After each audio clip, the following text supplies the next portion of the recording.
They didn't promote me because I'm a mom, now they regret it. I need to get this off my chest. So here it is, how my company overlooked me for a promotion because I'm a mom, and how I made sure they would never do that to anyone else again. 1. Let's set the scene. I, 32F, work in tech, mid-level management for a fairly well-known software company.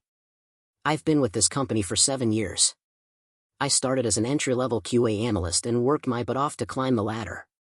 I led high-stakes launches, mentored new hires, stayed late, and consistently delivered results. 2 years ago, I had my daughter, Lucy. I took a 12-week maternity leave, came back, and picked up right where I left off. Or at least I tried to. I noticed a shift. People started assuming I couldn't handle big projects. I wasn't included in meetings I used to run. When I'd log off at 5:30 to pick up my daughter, I'd get side eyes like I wasn't committed. I brushed it off, telling myself I'd prove them wrong, again. Then came the promotion cycle. 2. The promotion that was supposed to be mine.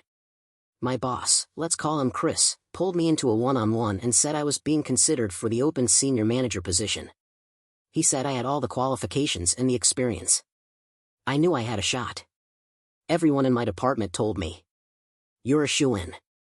No one else has done as much as you." Then, crickets. A month later, Chris announces that the promotion went to Jason. Jason is a 29-year-old guy who's been with the company for less than 2 years.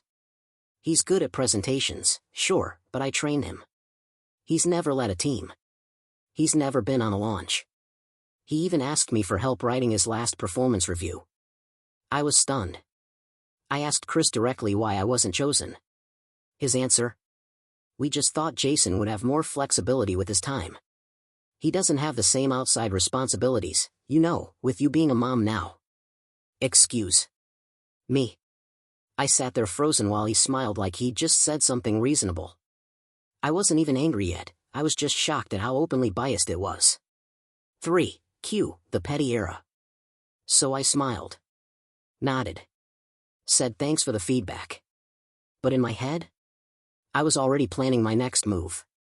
First, I started documenting everything. Every time I was excluded from meetings. Every time I was passed up for a lead. Every biased comment I overheard about moms needing more flexibility.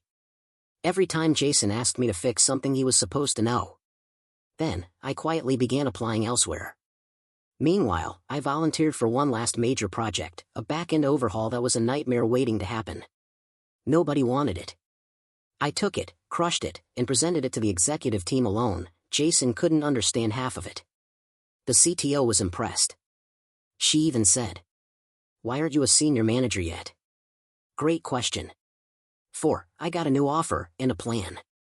A recruiter reached out from a rising competitor, better pay, fully remote, and they were actively looking for women in leadership. I interviewed, and within 3 weeks, I had an offer 20% higher than what I was currently making. Instead of just quitting, I did one last thing. I scheduled a meeting with HR, armed with my performance records, the biased comments, Jason's mistakes, which I had to fix, and the proof that I was being systematically overlooked because I was a mother. I didn't threaten legal action, but I implied that I was well aware of my rights. I also made it clear I was done being their token hardworking mom who trained everyone but never got credit. They panicked. They offered me a raise. A new title. Promised review of internal policies. I declined. 5. The aftermath. I sent out a goodbye email that was professional, but not subtle. I thanked my ments, wished Jason luck, and included a line that read, "I hope the company continues to grow and learns to value the experience and leadership that doesn't always come in the form of working late nights or skipping daycare pickups." Mic drop. Now, I work for a company that sees me as a leader.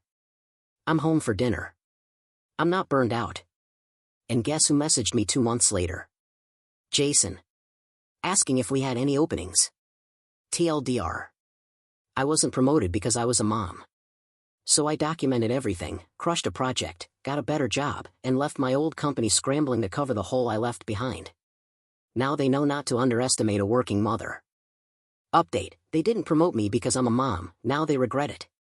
What I didn't expect was that my story would explode. Here's what happened. 1. The LinkedIn post that changed everything. After I settled into my new role, my manager, a woman in her 40s with 3 kids, encouraged me to share my journey on LinkedIn.